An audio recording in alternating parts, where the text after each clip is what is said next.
Actually, we talked before the interview a little, and you just mentioned that you had a gallery also in Paris. Now you are in Strasbourg. Yes.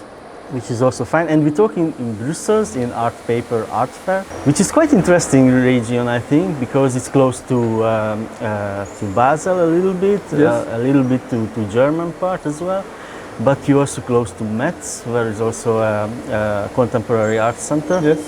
So how do you feel about the city and the region art life?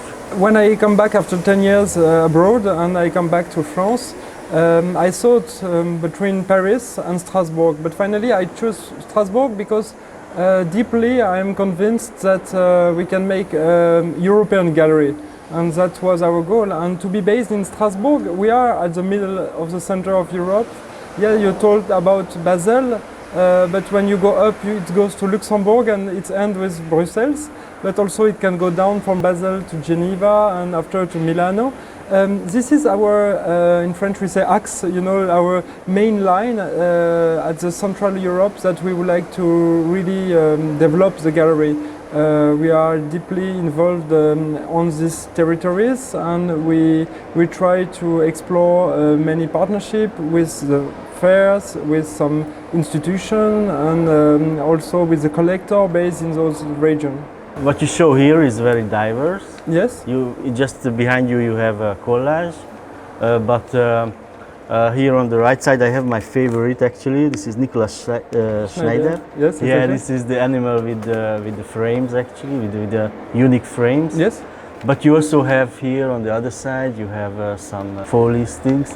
Exactly. So what is motivating you in let's say small pieces or drawing? Yes.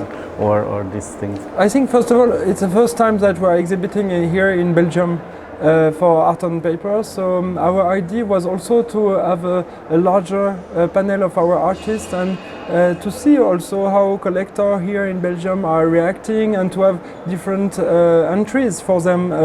If we have made just a solo show, it was also complicated to show how is developing the Galerie East program, and here it was also the possibility with some smaller works, a drawing work, to have a larger audience, and to every time the public can find an artist that they are interested in. What relies all the work together, it's the question of materiality. You were talking about Nicolas Schneider with casting his own frame made of aluminium, fitting with the drawing, or Pascal Basile, that strange drawing, mixing paper and also some transparent layers with ink on it. The gallery always follows some artists and who also question the materiality of their work. It's not the end, but it's a starting point to go deeper on the subject. But we love the artists, like just behind me. This is some painting made of parchment, and it's also worked with some gold leaf and some airgraph. This is Daniel Schlier's work. Really, the complexity of the techniques is here to help the subject to emerge. That's the concept of many of the work we are exhibiting. Actually, this reminds me Max Ernst works, but yeah. It was like in the 1920s, so really like 100 years ago.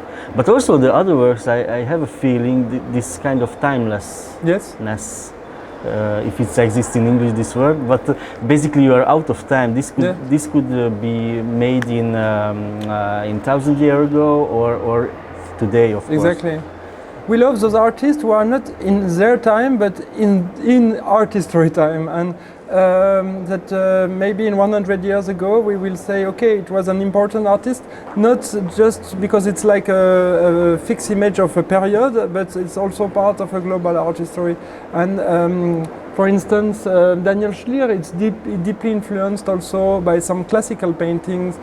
Some of them are influenced by Rusdel, for instance, like the cow just behind me, and with those feet into the water. It's really a direct relationship of some 15th, 16th century painting. And you were talking about Pascal Basile and the fact that those drawings can be made 200 years ago, and or some other series of Pascal 40 years, 50 years ago.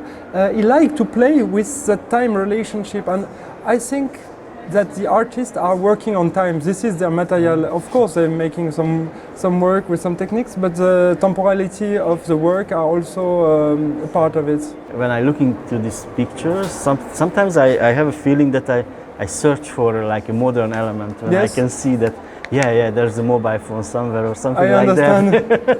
But actually, of course, there's nothing like this, or a car is not showing in the landscape. Yes. Of course. We have some other work who are between that historical point of view and including some element of today also.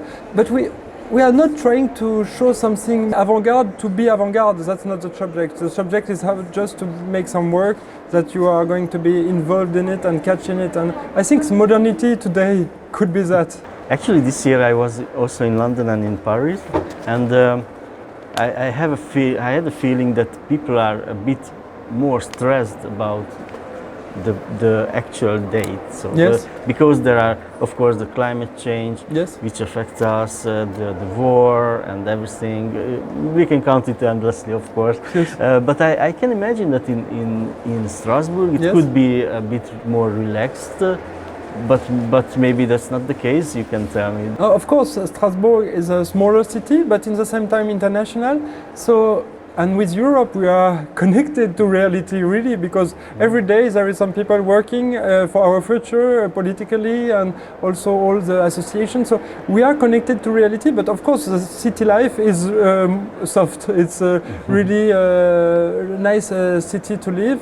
And it's interesting also because now Strasbourg is coming back on the art scene also, understanding that the city is really part of that corridor from the Rhine river. Really, as I told at the beginning of our talk, it's like in French we say une colonne vertébrale. I don't know, like the skeleton of Europe, and we are at the center of it. So it's a city really with a sweet life, and in the same time connected to reality. And it's why I think it makes sense to make a gallery here, because exactly when I was talking about the work, it's that junction between reality and art that can be also in time connected and unconnected at the same time. So I think those two elements can be side by side, and we don't have to opposite always that. It can work together also. Before we talked, I went through the images. Yes. And I always playing a little with my eyes. Yes. I try to make stories. Okay. When I see something, for example, it's very easy with the images just behind you. Yes. The Daniel Schneller, I think. Yeah. Because you can feel the gaps, of course. And here on Pascal's work, you also mentioned that okay, there is the season changes story that Exactly. that I can imagine, of course. But how about this Nicolas Schneider animals? That I mean, if I can draw the exactly same image, that won't be the same even. So is there any joy or play on that as well? I think, yeah, you use the right words with play and joy, because for Nicolas Schneider, when he starts to draw, it's a kind of play, a game with the drawing and with the personage who are coming up, growing up in the drawing, and because he's working in some small carnet. Every time in the train, in travel, it is a kind of travel drawings, and all those series made by Nicolas are mainly based on first a game with the personage upcoming, and because you can find this personage back in some other drawing and making some other scene.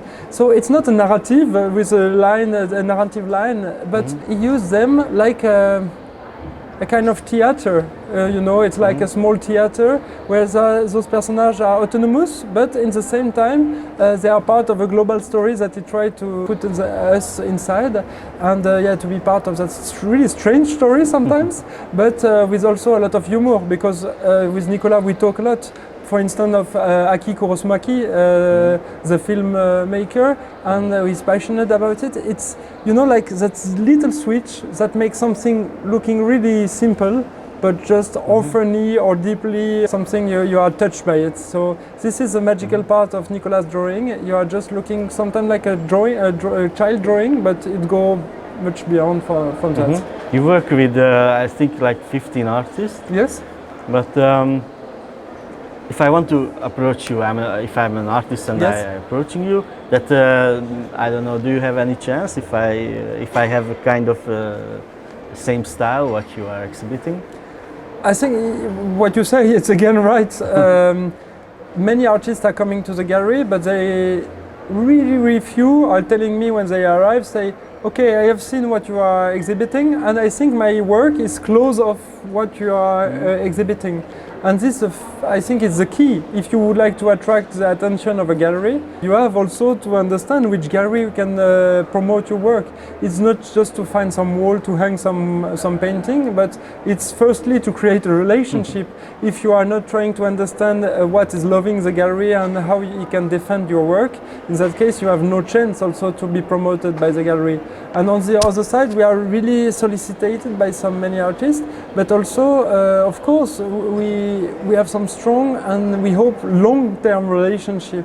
We are together on the same boat and we have to go far, and so we have to be close together to create that relationship with the artist. So of course, a gallery like us, we don't want to extend the list of the artists largely about the represented one. Sometimes we can invite some artists, we love the work, but we are not extending the list. But let's see, because sometimes we have a coup de cœur, and maybe a coup de cœur, a human coup de cœur, but also artistic one, and we can be close of some artists, we can make some new collaboration.